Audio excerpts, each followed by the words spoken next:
The arrogant young executive laughed into my face and told me that my era was over. He demanded my security badge and gave me 30 minutes to pack 25 years of my life into a small cardboard box. He believed he was firing a helpless old operations manager, but he had no idea that I actually owned the ground beneath his expensive shoes. My name is Florence, and I had spent 2 decades quietly running the daily logistics of this enterprise. The new vice president was named Harrison, a 30-year-old recruit who wore shiny suits and talked constantly about corporate synergy. He viewed me as a useless artifact from a bygone age. He wanted fresh blood and modern aesthetics, completely unaware that his authority was entirely built on quicksand.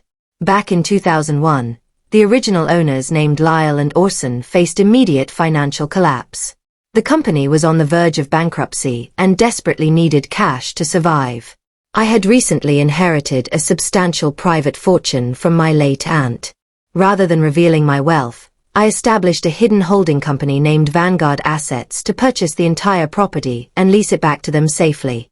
For over 20 years, the company paid monthly rent directly to Vanguard Assets through a blind legal trust. Everyone in the office simply knew me as the quiet manager who coordinated shipping schedules and fixed the coffee machine. When a private equity firm bought out the original founders, they never bothered to read the ancient commercial lease agreement. They assumed the building was just another line item on a balance sheet. In the main conference room, Harrison leaned back in his leather chair and handed me my termination papers.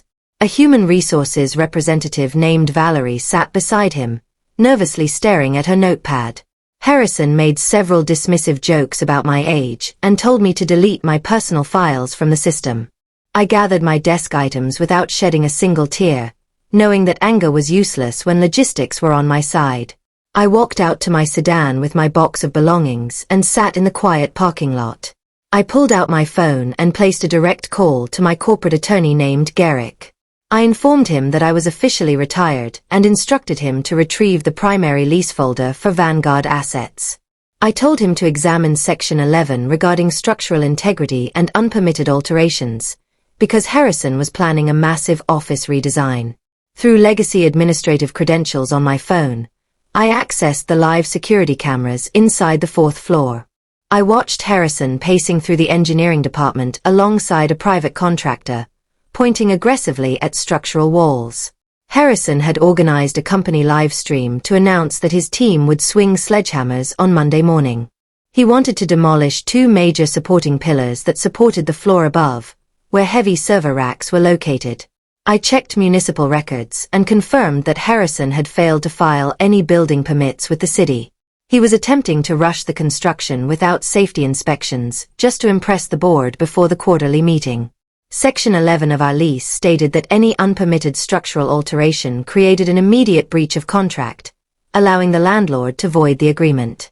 I realized that my duty was not just personal pride, but protecting my real estate asset from total destruction. On Monday morning, I visited the municipal inspection office early and met with an old associate. I provided full documentation showing that illegal demolition was underway without property owner consent or valid permits. Simultaneously, Garrick prepared official notice documents from Vanguard Assets. By 10 in the morning, a city inspector and the regional fire marshal arrived at the headquarters while Harrison was addressing his staff with a sledgehammer in his hands. The fire marshal marched into the suite and disconnected the sound system while Harrison stood frozen on stage.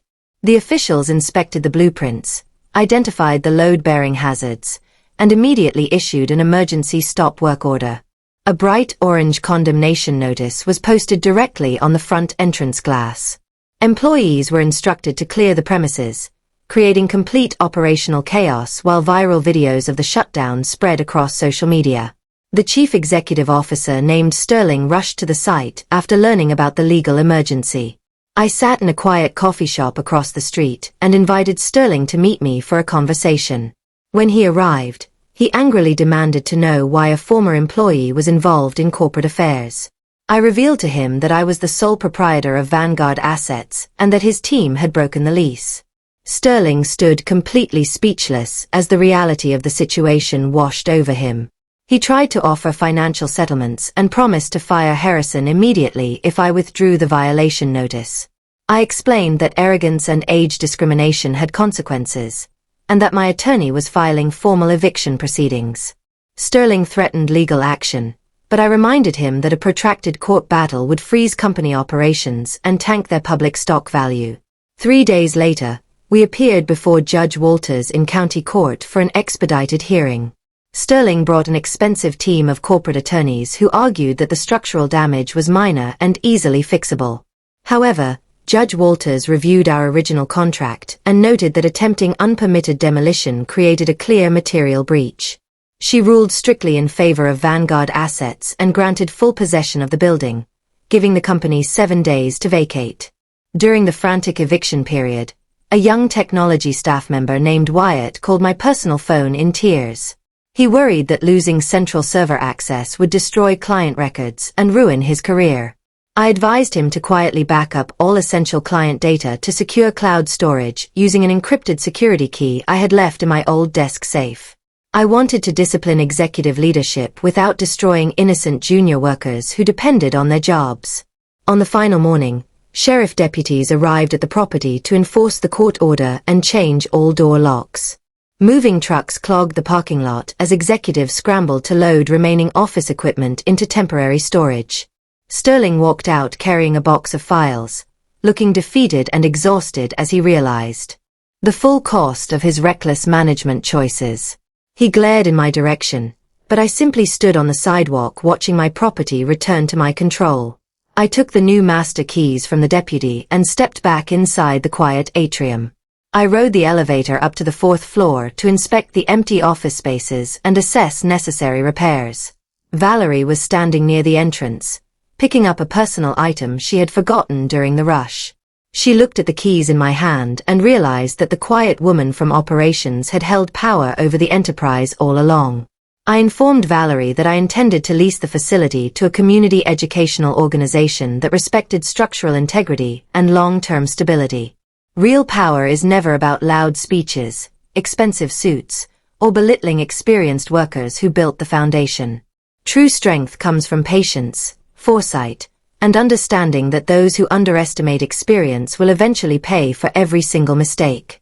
I turned off the lights, locked the main glass entrance, and walked away with my head held high.